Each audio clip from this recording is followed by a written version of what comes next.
Good day, Miss Red. Today I am introducing flower myth Narcissus from the subject Greek mythology.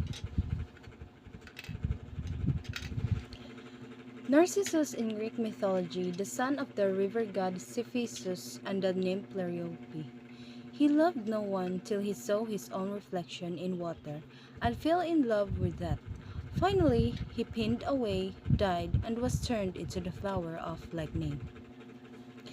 Narcissus is sometimes called god of vanity because he became obsessed with his own reflection.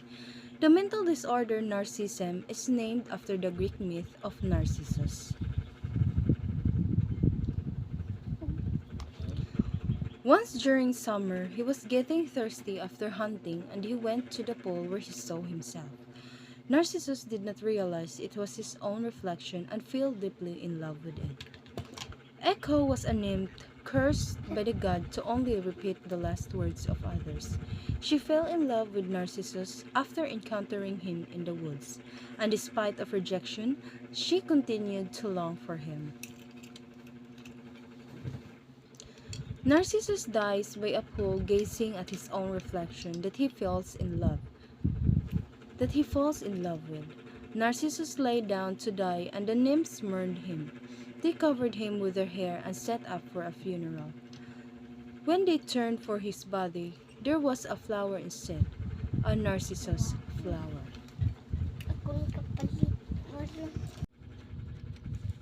One day, while Echo was drifting to the woods, she spotted a young man hunting deer. It was Narcissus, the stunningly beautiful son of a river god and a water nymph. After his birth, a seer had given his mother a cryptic prophecy. Narcissus would live long life, but only if he never knew himself. No one was sure exactly what to make of this, and in the meantime, Narcissus grew into a proud youth. His good looks attracted many admirers, but he preferred to amble through life on his own, and left a trail of broken hearts in his wake. Seeing Narcissus there, Echo was filled with longing. Unable to initiate a conversation, she walked after him. Soon, Narcissus heard a rustle and called out, "Who goes there? Who are you?" Echo revealed herself but only repeated the word "you," making her tone as endearing as possible as she went to hold him. Agitated, Narcissus said, "Let me go. I can't stay." Echo could only encounter with a plea for him to do so. Freeing from her embrace, Narcissus snapped, "I'd rather die than to have you love me." To which Echo could only cry, "Love me, love me." Narcissus told Echo once more to leave him alone, then faded from her gaze.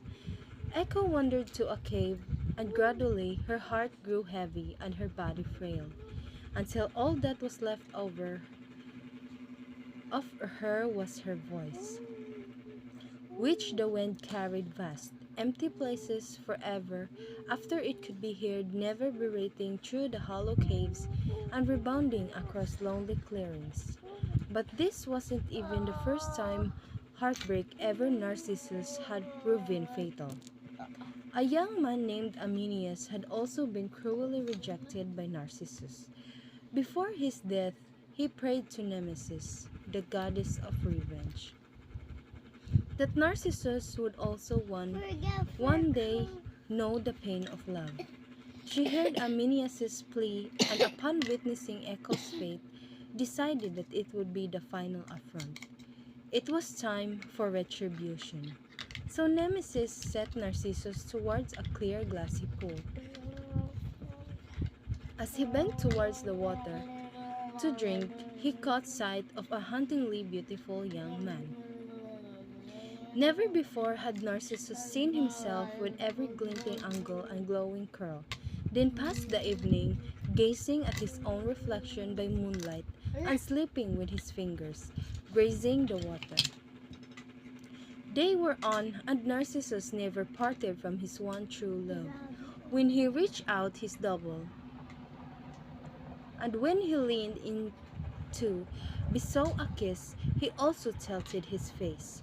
But when he tried to hold the bewitching figure, it disappeared. At last, Narcissus knew the agony of unrequited love. Eating and drinking nothing, Narcissus too wasted away. His neck ached from bending over the lake, and his legs became rooted to the grass. As the day passed, Narcissus died, and all was left was a white and a yellow flower, watching upon its own reflection from the water. From then on, it is called Narcissus.